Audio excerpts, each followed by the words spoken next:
سبيل الدموع سبيل مريح تنهدى يا صاحي كي تستريح. Bismillahirrahmanirrahim. Assalamualaikum saudaraku. Bagaimana kabar dunia Anda kali ini? Apakah kecintaanmu terhadap dunia telah mengalahkan cintamu kepada Rabbmu?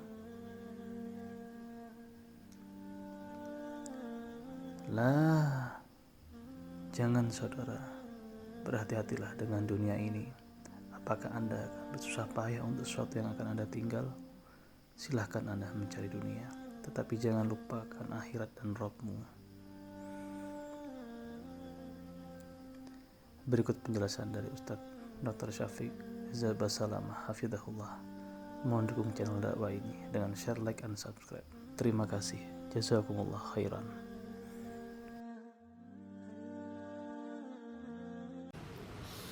Jamaah rahimakumullah. Setiap hari kita keluar rumah kita. Orang-orang juga keluar dari rumahnya. Anak-anak juga berangkat ke sekolahan. Besok mereka akan melakukan itu lagi. Terus rutinitas yang dikerjakan oleh manusia. Ada yang ke pasar, ada yang ke kantor, ada yang ke pabrik, ada yang di jalanan. Semuanya mencari apa? Mencari uang, mencari harta. Allah telah menanamkan di dalam jiwa kita kecintaan kepada harta. Zuyyina linnas hubbus syahawat minan nisa wal banin wal qanatiril muqantarati minadh dhahabi wal fiddah wal khailil musawwamati wal an'ami wal harth dzalika mata'ul hayatid dunya wallahu 'indahu husnul ma'ab. Allah menjelaskan kepada kita bahwa telah ditanamkan kecintaan syahwat kepada wanita, kepada anak-anak, kepada harta yang berlimpah ruah, yang bertumpuk-tumpuk. Dulu kuda-kuda yang mewah, sekarang mobil-mobil yang mewah. Pertanian, peternakan, itu sesuatu yang sudah dicintakan kepada kita. Itu kesenangan kehidupan dunia. Tapi di sisi Allah ada tempat kembali yang baik. Lihatlah orang terkaya di dunia ini. Kemana dia bawa hartanya? Dia tinggal. Dia tinggal selama-lamanya di muka bumi ini. Di negeri ini kita sering membaca 10 orang terkaya. 1 fulan, 2, 3, 4, 5, 6, 7, 8, 9, 10. Semua hartanya ditinggal. Hati-hati dengan dunia ini. Jangan sampai kita tertipu. Silahkan bekerja, silahkan cari harta, tapi ambisi kita bukan dunia. Karena kita gak lama tinggal di dunia, jemaah. Sungguh sangat bodoh manusia yang menimbun hartanya di sebuah tempat. Dia taruh di brankas, tiap hari dia kumpulkan di sana. Kemudian setelah itu dia tinggal selama-lamanya. Kemana akalmu? Bukankah engkau capek menumpuk harta itu? Bukankah engkau sekolah tahunan untuk mendapatkan harta itu? Dan engkau udah dapat. Kenapa engkau gak bawa? Kenapa kau tinggalkan selama-lamanya kau tinggalkan di muka bumi? Dan kebanyakan kita seperti itu. Hanya bekerja dan terus bekerja, kemudian pergi meninggalkan dunia. Ahibati fillah, sebagian kita sudah hidup menderita jiwanya. Maka disebutkan oleh WHO sudah ada 1 miliar manusia yang sakit jiwa, sakit mental. Kata Nabi SAW mengingatkan para sahabatnya, kaifa antum idza futiyat alaikum faris wa rum ayu qaumin antum.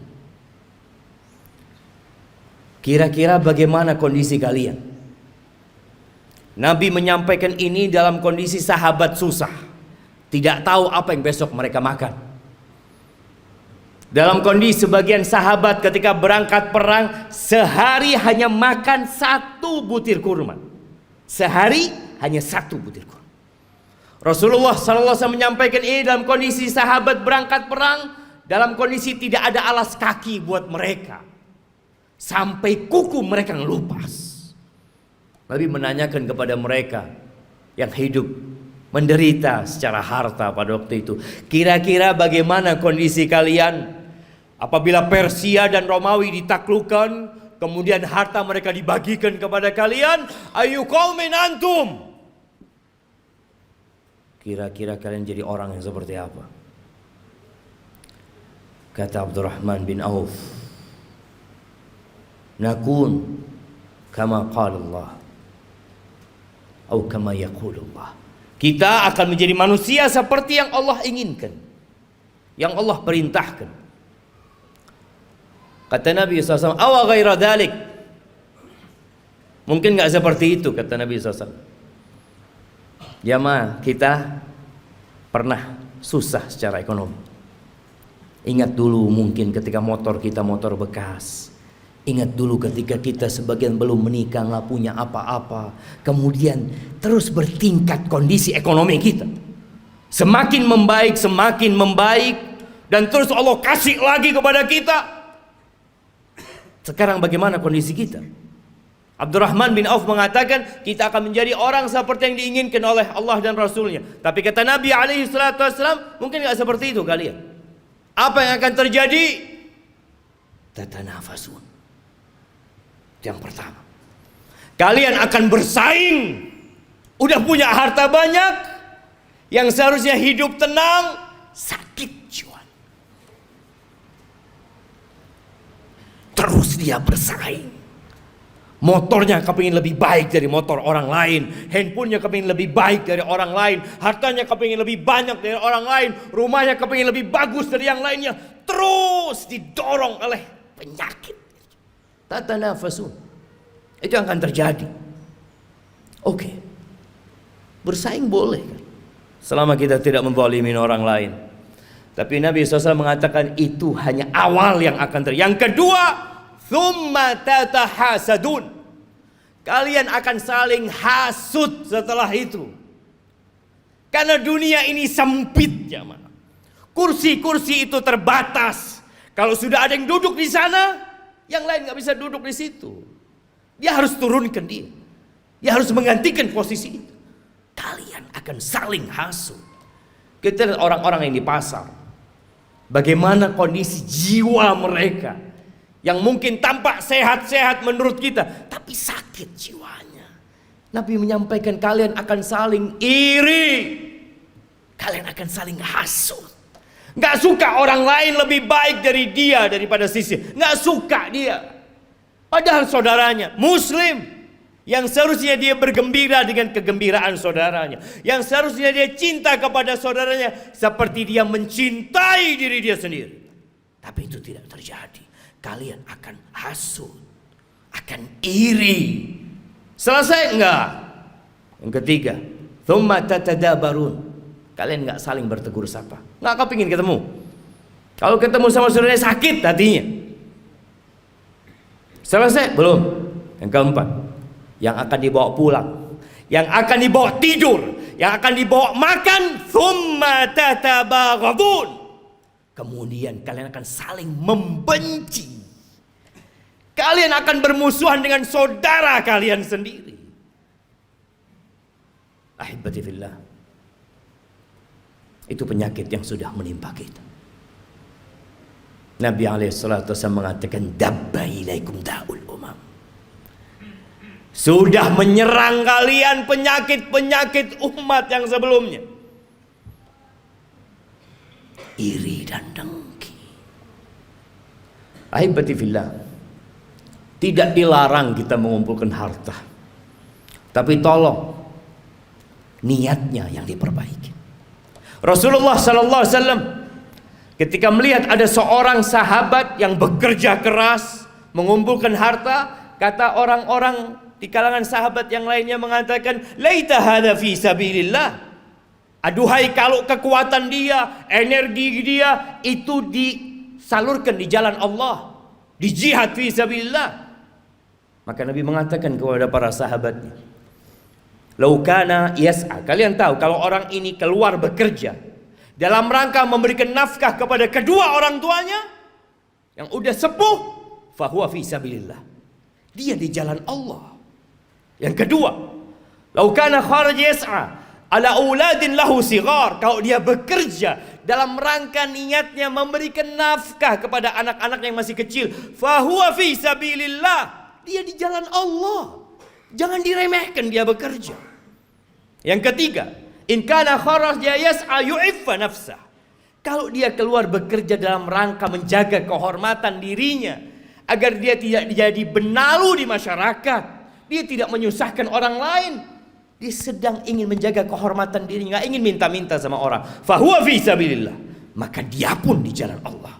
Tapi yang keempat, in kana kharaja yas'a riya'an wa mufakharatan, tapi kalau dia kerja dalam rangka riya, pamer, dalam rangka berbangga-banggaan dengan harta dia, fahuwa fi sabilis syaitan, maka dia di jalan syaitan. Jangan sampai tiap hari kita keluar rumah kita, kita sedang berada di jalannya syaitan. Bekerja hanya untuk berbangga-banggaan, hanya untuk pamer kepada orang lain. Aqulu qawli hadza wa astaghfirullah li wa lakum wa lisairil mu'minin wal mu'minat fastaghfiruh innahu huwal ghafurur rahim.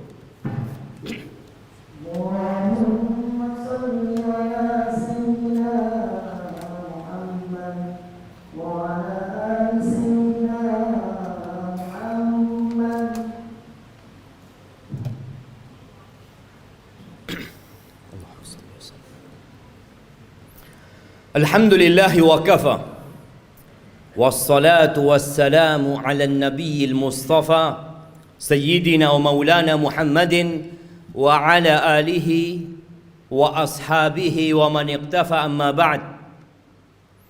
Ahibati fillah, berapa banyak dari orang-orang yang kita kenal yang telah pergi meninggalkan dunia ini, dan kita tahu hasil usaha dia, rumah yang dibangun, motor yang dimiliki, dan harta yang lainnya nggak dibawa. Nabi SAW mengatakan, yatba'ul mayyit thalath, yang ikut jenazah kita kalau kita mati 3: maluhu wa ahluhu wa amaluhu. Apa yang ikut mengantarkan ke kuburan? Diantar pakai mobil-mobil, semua pada ikut ke sana, hartanya ikut berangkat. Kalau dia orang kaya, punya banyak anak buah, anak buahnya ikut mengantarkan ke kuburan. Kalau dia orang terkenal yang banyak fan-nya, akan banyak yang ikut mengantarkan ke kuburan. Ya, keluarga, harta ikut. Yang ketiga, amal. Yang 2 pulang. Tuh kita lihat ribuan orang yang mungkin mengantarkan jenazah, ada 1 yang mau tinggal di dalam? Nggak ada. Anaknya mungkin, orang tuanya mungkin, kawan dekatnya nggak ada, anak buahnya yang dia kasih bayaran, yang terus dibayar, mau menemani majikannya di dalam kuburan, nggak ada. Siapa yang menemani? Amaluhu, bas amalnya. Maka segera beramal. Badiru bil amal. Kata Nabi SAW, segera kalian beramal. Segera. Fitanan kaqita'il lailil muzlim. Sebelum datang fitnah-fitnah, ujian-ujian, kekacauan-kekacauan yang seperti potongan malam yang gelap gulita. Apa yang terjadi ketika datang fitnah itu, jemaah? Kalau kita menunda-nunda beramal, menunda-nunda hijrah kita, menunda-nunda untuk berubah jadi orang baik, yusbihur rajulu mu'minan wa yumsi kafiran. Paginya masih beriman, sorenya sudah kafir. Wa yumsi mu'minan wa yusbihu kafiran. Sorenya masih beriman, datang kajian mungkin dia, masih sholat asar, subuhnya sudah kafir. Kenapa itu terjadi? yabi'u dinahu bi'aradin minad dunya. Dia jual agamanya. Dia jual. Dia barter dengan sedikit kenikmatan dunia. Nggak lagi mikir halal haram. Yang ada dalam benaknya harta, jabatan, kedudukan, padahal semua itu akan ditinggalkan. Maka ahibati fillah, hari ini hari Jumat, harinya bersalawat buat Nabi alaihi salatu wassalam. Harinya dianjurkan kita membaca suratul Kahfi. Baca tuh surat Kahfi, baca dengan artinya, baca pesan-pesan Allah kepada kita agar kita tidak diperbudak dengan harta kita. Biasanya imam kalau sholat Jumat itu membaca 2 surat, Sabbihisma rabbikal a'la dan hal ataka hadithul ghasiyah. Tolong pulang dari sini baca tafsirnya, sehingga kita tahu pesan-pesan yang Allah sampaikan agar kita tidak lebih mementingkan kehidupan dunia. Kata Allah, bal tu'thirunal hayatad dunya. Tapi kalian udah dikasih nasihat, tetap kalian lebih mementingkan kehidupan dunia. Wal akhiratu khairu wa abqa. Akhirat itu lebih baik dan lebih kekal. Ahibati fillah, innallaha wa malaikatahu yusalluna 'alan nabi ya ayyuhalladzina amanu sallu 'alaihi wa sallimu taslima. Allahumma salli wa sallim wa zid wa barik wa an'im ala 'abdika wa rasulika habibina wa sayyidina Muhammad. Allahumma ighfir lil mu'minina wal mu'minat wal muslimina wal muslimat al ahya minhum wal amwat innaka sami'un qaribun mujibud da'awat. Allahumma munzilal kitab mujriyas sahab hazimal ahzab ihzim a'da'aka a'da'ad din ya rabbal alamin. Allahumma ihzim a'da'aka a'da'ad din ya rabbal alamin. Rabbana zalamna anfusana wa illam taghfir lana wa tarhamna lanakunanna minal khasirin. Rabbana la tuzigh qulubana ba'da idh hadaytana wa hab lana min ladunka rahmah innaka antal wahhab. Rabbana atina fid dunya hasanah wa fil akhirati hasanah wa qina adzaban nar. Wa subhana rabbika rabbil izzati amma yasifun wa salamun alal mursalin walhamdulillahi rabbil alamin. سبيل الدموع سبيل مريح تنهدى يا صاحي كي تستريح